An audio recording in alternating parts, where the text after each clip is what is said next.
Seguimos aquí por la tarde en FM Sur de Quilmes. Saludamos al señor Jorge Márquez. Buenas tardes, hermosa tarde. Hola, Lauti. ¿Cómo le va, señor? Saludamos a Paul. Márquez. Un gusto estar acá con ustedes en este día hermosa tan tarde, primaveral. Totalmente.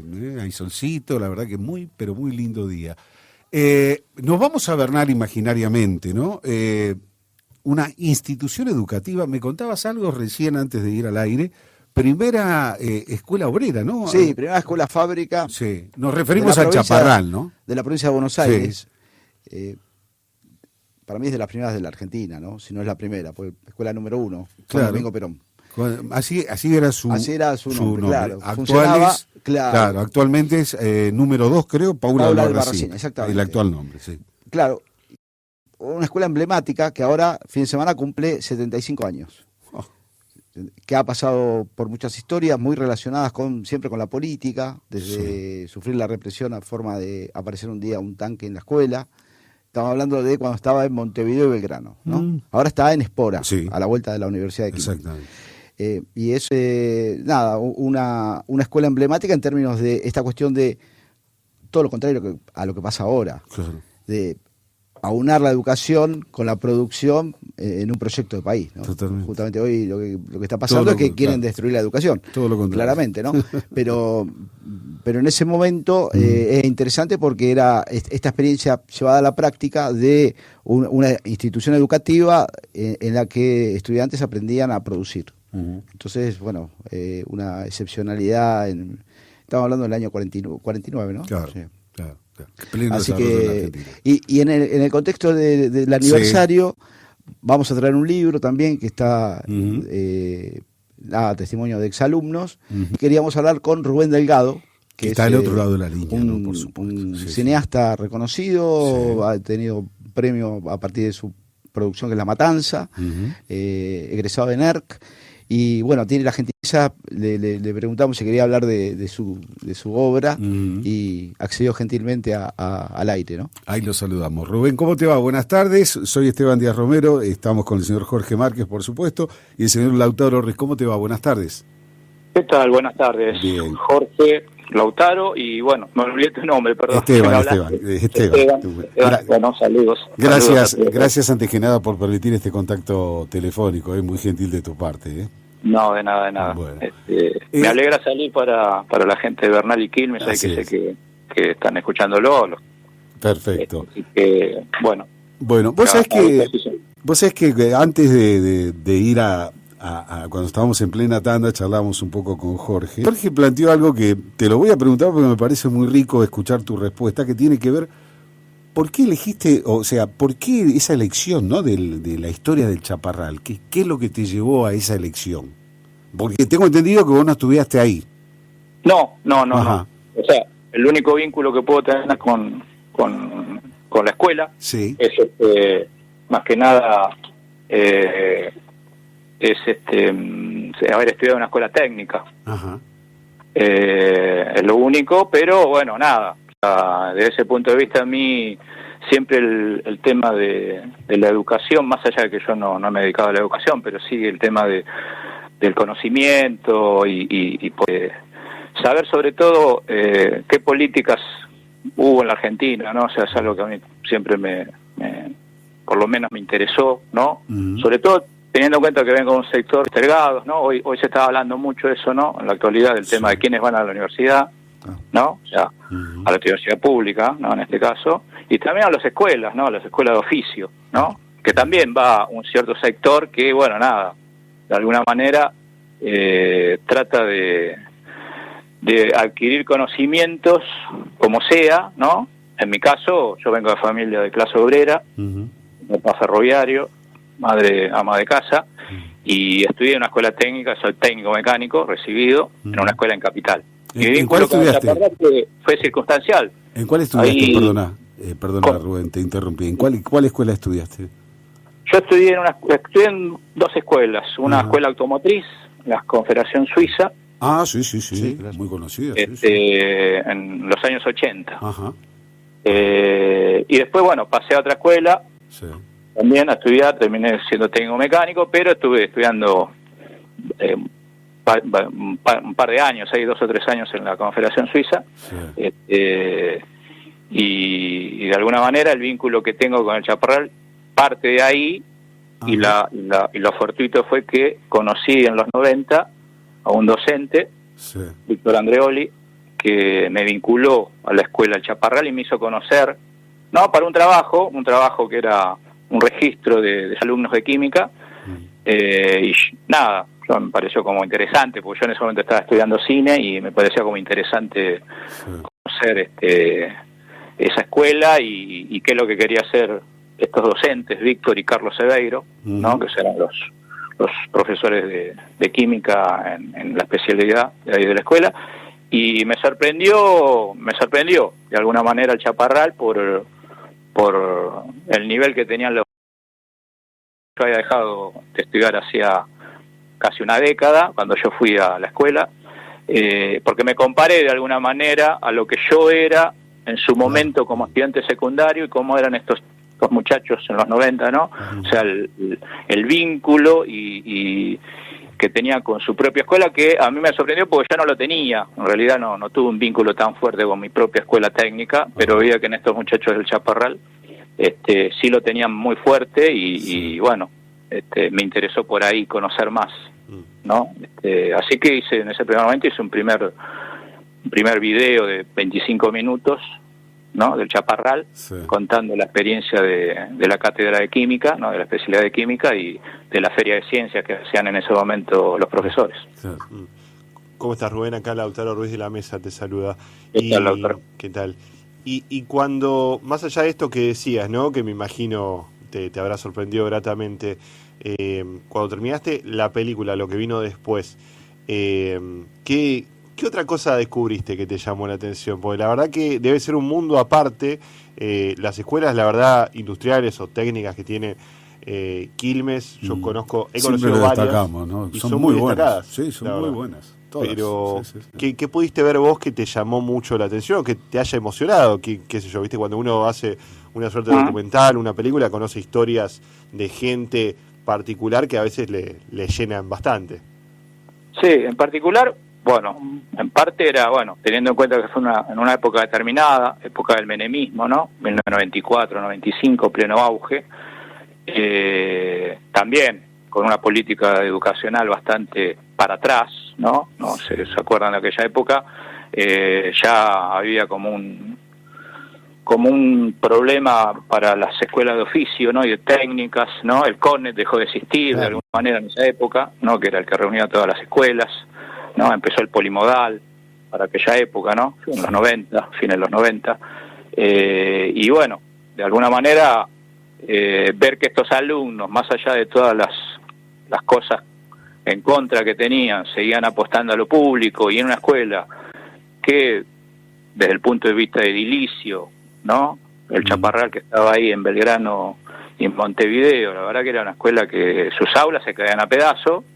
Aún así había docentes y alumnos que apostaban a esa escuela con las ferias de ciencia que organizaban, ¿no? Y los viajes que hacían, porque ahí me enteré que hacían viajes hacia distintas provincias y internacionales, ¿no? Para participar de los proyectos que hacían los propios alumnos, que trascendían la escuela, porque en aquella época me acuerdo que el Carlos Seveiro se entrevistó con Matera, que era el doctor Matera, que era uno de los que estaba en el gobierno de Menem, porque uno de los alumnos había trabajado sobre un proyecto de ladrillos ecológicos, ¿no? Que había trabajado sobre el tema del riachuelo, y proponía limpiar el riachuelo y proponía que de ahí salir, construir con la arenilla o lo que quedaba del barro, hacerle un tratamiento de que se construyan ladrillos que sirvan para viviendas sociales.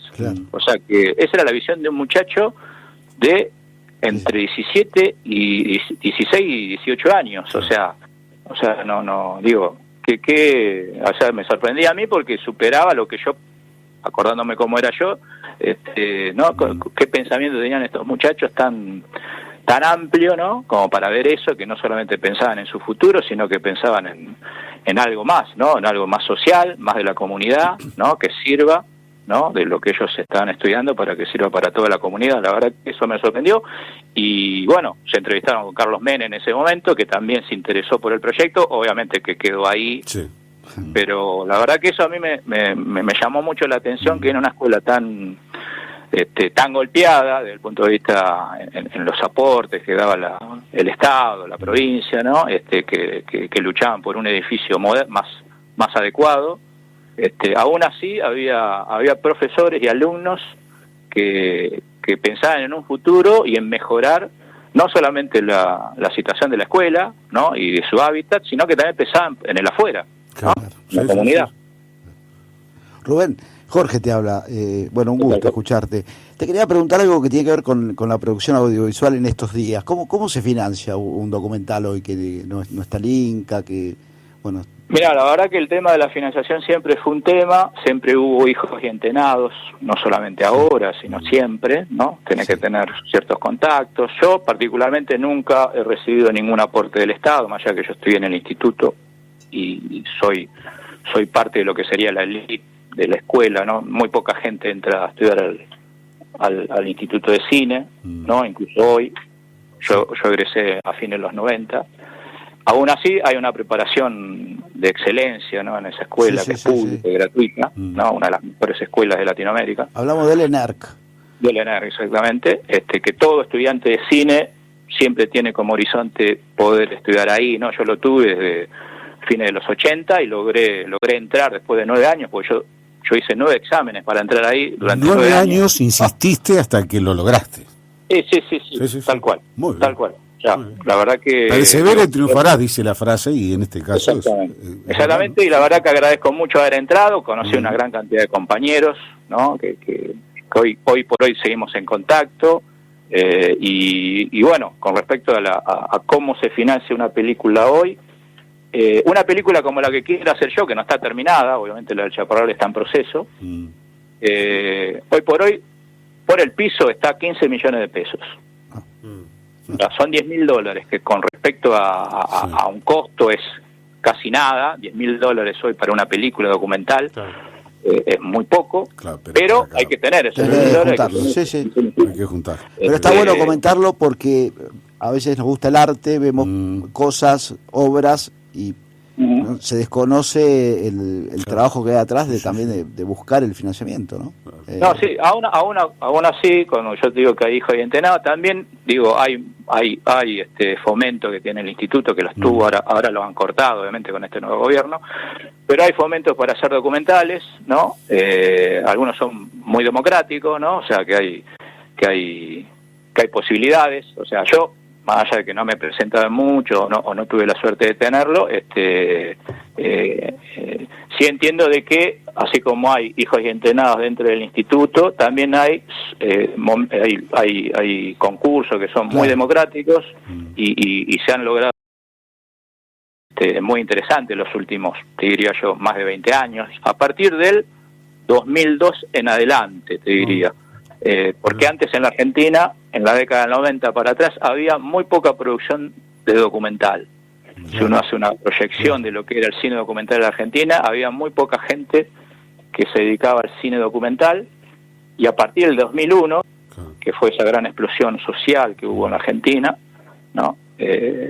A partir del 2001 hubo una gran cantidad de proyectos y de realizadores documentales, y eso fue un cambio para el cine argentino, ¿no? O sea, la gran producción del cine documental argentino es a partir de ese momento. Y hay una política interesante que se dio en la época del kirchnerismo, de producir sobre todo documentales, y cuando apareció el canal Encuentro, ¿no?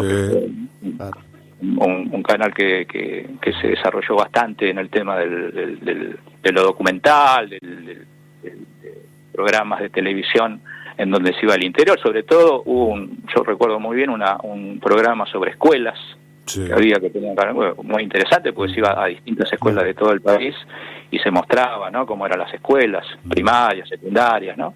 La verdad que el desarrollo del canal Encuentro fue muy interesante. Lo que hizo ahí Tristan Bauer, que no por casualidad, Tristan Bauer es una persona muy vinculada al cine documental que se desarrolló en los 80 y en los 90, ¿no? Y que tuvo una política a partir de los últimos a partir del 2005, 2006, no sé en qué momento empezó a trabajar para el Estado, tuvo una política muy acertada en ese sentido, digo. Digo, más allá de que, nada, hay cosas criticables, sí, por pero, supuesto. No, siempre, pero... en su gran mayoría se han hecho cosas muy interesantes en el Inca, ¿no? Que hay que mejorar, sí, obvio, pero últimamente no, la política que se está gestando no va, hay que dar la vuelta de nuevo, hay que volver a lo que sí, de nuevo. Sí. Y Rubén, te voy a hacer una pregunta muy básica en este caso, pero bueno, para quien nos esté escuchando siempre es como si fuera que uno está de estudiante del otro lado cuando responde estas preguntas, pero viste que ahora se pone mucho en vilo el papel de lo que no sea actividad industrial o, viste, es como que el tema de las artes cuando vienen este tipo de gobiernos siempre se pone en discusión porque hay una concepción desde el otro lado de que no es importante ni la filosofía, ni la producción audiovisual, ni el cine, ni el arte, ni nada de eso. La cultura en general. La cultura en general. Yo lo que te quería preguntar es, para vos, siendo cineasta, si tuvieras que explicarme a mí por qué es importante tu trabajo y la producción audiovisual particularmente, ¿qué me dirías? No, en particular te diría que es una gran industria. Si Argentina tuviera una gran industria cinematográfica, que la tuvo en un primer momento, y te diría, la tuvo en la década del 40, principios del 50, hubo estudios de cine que después, bueno, se pasó a otra etapa, ¿no? Pero mueven mucho, es como, yo te diría que la industria del cine es tanto como la industria de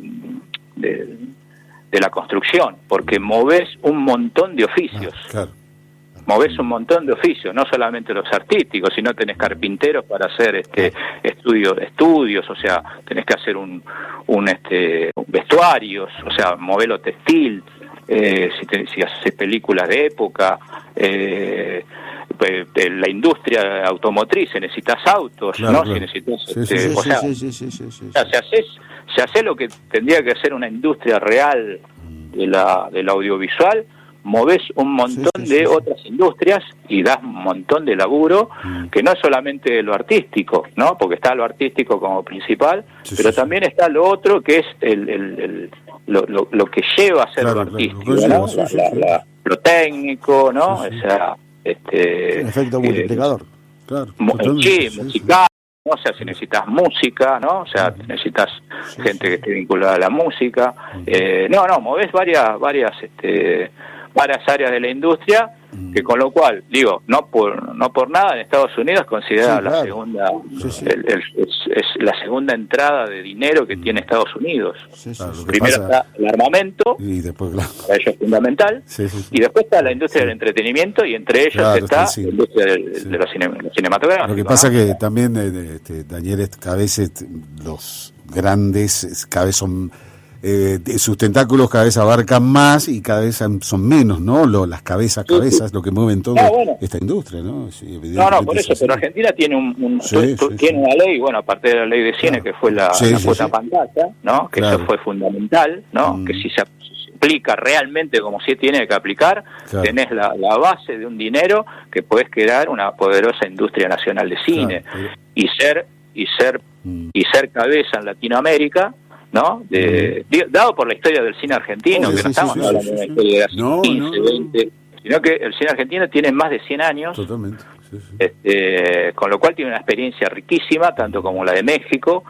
Y yo te diría, Brasil tiene un desarrollo y una historia también, pero la de Argentina es mucho más grande que la de Brasil. Totalmente. En ese orden que recién decías, me parece que de las dos, México y la Argentina se destacan, pero por sobre todo Latinoamérica, ¿no? De hecho, el intercambio constante en esa época también de artistas mexicanos que venían acá, argentinos que iban allá, recuerdo, miles de artistas, ¿no? Que iban y venían. No por casualidad, hoy por hoy está reconocido a nivel internacional un montón de artistas, directores, ¿no? Que ganan premios, películas argentinas que reciben elogios, ¿no? Y que son invitados, ¿no? O sea, eso no es casualidad, no es que se inventó hace un año o dos y tenemos, no, es que viene de un desarrollo, ¿no? Que permitió que, nuestra rica historia que nosotros, los estudiantes y gente vinculada al cine, empezamos a conocer, ¿no? Porque nosotros vimos todas las películas, vimos las películas incluso las de tango de la década del 30, la de Sandrini, la de Tita Merello, la de Catita, y después que vinieron en la década del 60 y del 70, ¿no? O sea, tenemos toda esa rica historia para que salga un Ricardo Darín hoy como actor, digo. Ricardo Darín es producto de toda esa historia. Rubén, agradeciéndote, bueno, una vez más el contacto y quería que me contaras un poco personalmente. Vos tenés un documental premiado que es Matanza. Fue premiado internacionalmente. Sí. Nuestros oyentes, ¿cómo lo encuentran? ¿Cómo lo pueden ver? Mirá, por esas cosas del momento todavía no se han dado cuenta ahí los directivos del Inca, que todavía está en Cinear, la plataforma de Cinear, que lo pueden ver ahí. Bien. O sea que pueden verlo, es gratuito. Ponen Matanza en Cinear y entran a tu documental. Sí. O sea, se linkean con un correo que tienen y ya pueden ver la película gratuitamente. Así que bueno, digo, yo para cerrar, por estar como ya cortos de tiempo, quería anunciar que este sábado, para aprovechar, ¿cómo no? se va a hacer una reunión y por la celebración de los 75 años del Chaparral. Ahí se va también de alguna manera a presentar el libro de Gustavo Far, que estaban comentando al principio. Y bueno, voy a pasar algunos fragmentos de la película, ¿no? Para que el público, que es prioritariamente, obviamente, que son egresados y profesores docentes del Chaparral, vean de qué se trata el documental.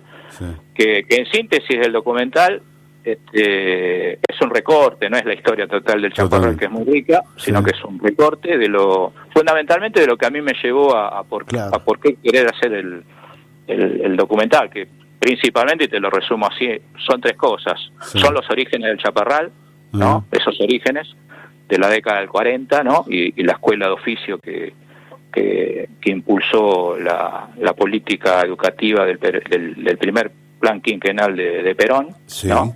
Con esa proyección que no solamente era las escuelas obreras de oficio, sino que también era desarrollar la Universidad Obrera, que hoy es la UTN. La UTN. Tenía todo ese proyecto, no era una cosa tenía una cosa amplia, ¿no? Esa cosa de un estadista que tenía una visión de mirar de acá 50, 100 años, ¿no? Como me parece a mí que tenía en ese momento. Sin duda. Y eso a mí me llama la atención como para recuperar esos orígenes. Y después mi vínculo en los 90, ¿no? Cómo yo conocí a un grupo de jóvenes con ese entusiasmo, que hoy por hoy, 30 años después, los vuelvo a recuperar en una serie de entrevistas, ¿no? Y que ellos mismos se miren 30 años después, qué son, qué lograron, ¿no? O sea, las cosas que pudieron lograr, las frustraciones también que no pudieron lograr, como todos, ¿no? Todos tenemos frustraciones, pero en síntesis son esos tres momentos, ¿no? O sea, mostrar los orígenes, mostrar mi vínculo y esos jóvenes de los 90 con esa política tan parecida a la de hoy, ¿no? A esa actualidad.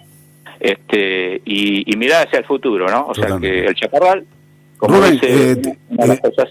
el horario de esto que estás contando, repetímelo por favor, y la sede por supuesto es en el Chaparral, en la escuela, ¿no? No, en este caso es en un centro cultural que se llama, ahí te digo, se llama Mambo Tango, que está en Garibaldi.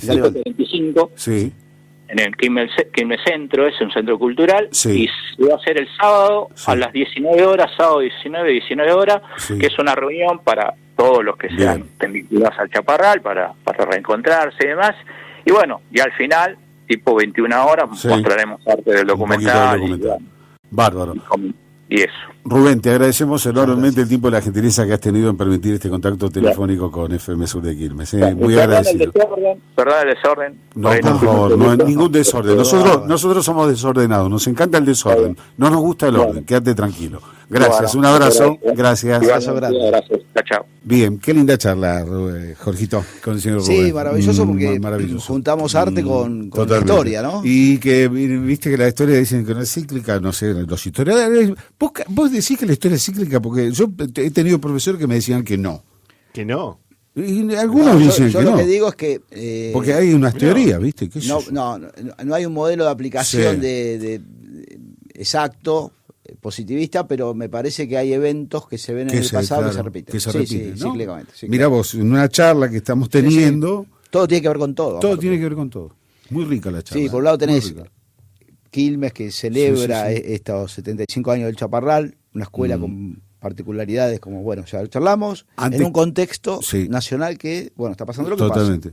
Antes que me olvide, lo habrás dicho 25 millones de veces, el mote del Chaparral, el sobrenombre del pasa. Chaparral, ¿por Porque qué? por el estado en el que estaba. Lo que contaba Es recién. lo que contaba, el estado que estaba Mm. inicialmente. Era un la galpón, fábrica, ¿no? exactamente. Era un galpón, esto, Exactamente. para Claro. quien no lo, Sí, no sí, lo sí, recuerden sí. o... Claro, claro. sí, sí. Ajá. Esta idea de una fábrica. El suegro de mi hermano estuvo, creo que algo así como más de 30 años como preceptor ahí. Mirá vos. Sí, 35 también. Hasta que se avivaron que se jubiló. Porque él iba a laburar. Seguía trabajando. Sí, que Bochini. Sí, que tiene una Bocha. mística especial el Sí. Chaparral, esta cuestión Sí, identitaria que él, hablaba Rubén al él principio. lo quería, pero Sí, Jorge había de una cuestión acá era identitaria una- muy potente. vos sabés Chapa. que, Sí, vos sí, sabés sí, que el sí. día que le dijeron que no venga más, no sé qué Claro. triste que se puso ese hombre. Por Y- en serio te digo, yo que lo conocí, un hombre, viste, La gente todos los trabaja en días. escuelas, Sí, sí. va en instituciones educativas. Con, te con pasará a vos, bastón Jorge, iba. también. Con bastón, Con bastón. Con bastón Era- iba a laburar. Para, Negro, antes Sí. de que terminemos, le quería preguntar a Jorge, a él como docente de la UNCI, no sé si puede contarme sus sensaciones de lo que pasó. Horrible lo que está pasando. Mm. Horrible, nunca pasó. Yo se escuchaba y tienen razón, nunca pasó. Vieron un grupo a agredir directamente, Sí, directamente. o a ser agredidos en un contexto de una asamblea. Aparte no eran estudiantes, pero horrible, pues están pasando límites Sí. que representantes políticos de este gobierno no están teniendo en cuenta las consecuencias que puede haber cuando uno de estos pibes enloquecidos que va a romper Sí, una sí, sí. asamblea, el día de mañana en lugar de ir con gas, vaya con un arma, ¿no? Claro. Bueno, Entonces, este van a ser señor- responsables, claro, este van a señor- ser responsables de lo que suceda, ¿no? Porque están pasando límites Sí, totalmente. horribles. Digo, no, hay límites que uno los quiere transponer, pero hay cuestiones de orden que tienen que ver con la convivencia, con la democracia, Exacto. que nos costó conseguir y que la están pasando, se están pasando Al pedo, además. al pedo, y yo espero que actúe la justicia. Sí. El Poder Judicial, no la justicia. El Poder Judicial yo creo que tiene a que ver si actuar. alguno, ¿no? Sí, sí, tiene, Fiscal el empieza Poder a Judicial actuar de tiene que oficio, ponerse la... Hay Sí, videos, hay sí. caras. Está el Colorado, está en la foto. Sí, está listo. Está el Sí, Colorado, sí, tirar claro. el gas pimienta Sí, sí, sí, sí. y enfocado. Después hay fotos del tipo, o sea, estaba con cara descubierta. Una cosa horrible. Yo estuve con los pibes, con las pibas que les tiraron el gas y es horrible. Adentro de una universidad tirando Adentro de una gas, están universidad, locos. en una asamblea. No hay más democrático que una asamblea. No, porque aparte no en son una estudiantes, no universidad. pueden ir a la asamblea. porque Exactamente. Era no una asamblea puede, de claro, estudiantes. Yo no total. puedo ir a hablar como docente. Todos los porque era- testimonios de hoy que yo estuve a la mañana en la conferencia de prensa decían exactamente lo mismo. No son estudiantes. No son estudiantes. No son estudiantes. Listo, ahí ya se acabó. Jorgito, gracias, en No, serio. ustedes. Y bueno, por esto, por supuesto, en un ratito vamos a estar compartiendo distintos audios que logramos esta mañana allí. Hasta la hora 18, esto es por la tarde. Cerramos, señor Paul Montiel, y cumplimos con la tanda, porque si no, Hilda, ya vamos, Hilda. Chacoco, ¿qué es? Te presentamos Kibot, el canal de consultas vía WhatsApp municipio de Quilmes. Con Kibot podrás acceder a información sobre trámites, descargar tus facturas municipales y mucho más. Agenda en tu celular el número 11 4493 4483 y charla con tu asistente virtual.